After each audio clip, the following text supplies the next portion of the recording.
Hey guys, I am here to talk about wine made in the champagne method, which is how they make sparkling wine in South Africa.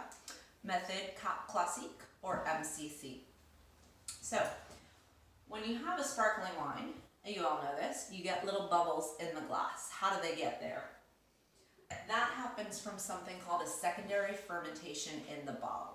So, winemaker makes a regular wine, no sparkles, no bubbles. And then they'll put that in the bottle and add some yeast and some sugar to that so that the wine ferments a second time. Now, fermentation, there's energy happening, so they have to cap that off in order to keep the bubbles in. So they add the yeast, they add the sugar, they put the cap on, they put the wine in a nice cool place, and they lay it horizontally like this.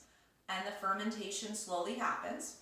Carbon dioxide is something that's released during fermentation, so that gives you the bubble. Great. So what happens next? The yeast, they finish doing their whole fermentation thing, and they die, because that is what yeast do. And lucky for us, dead yeast are delicious.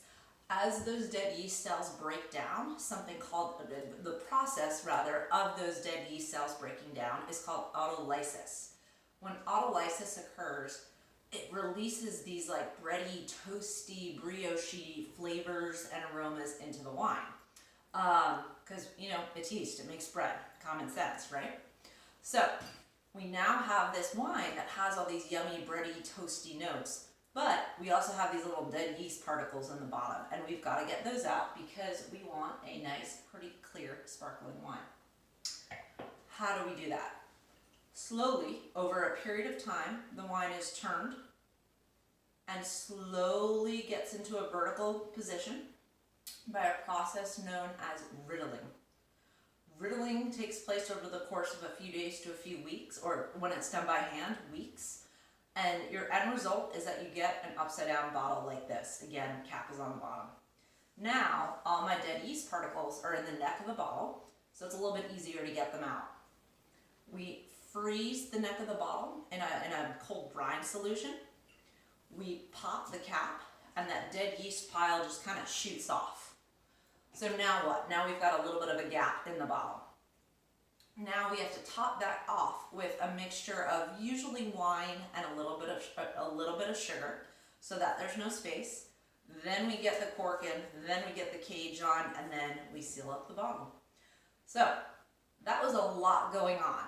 It is a tedious method. It requires a lot of work, and that is why certain wines like champagne, like cava, and like MCC will cost a little bit more, but they are worth it because you get those really cool bready, toasty notes that you're not going to find in something like Prosecco. So, if you wish you could drink champagne all the time, as I do, I named my cat Champagne. He is over here messing stuff up right now. But you maybe don't have that champagne price point, look for cava and definitely look for MCC, South African sparkling wine. There's Champagne. There he is.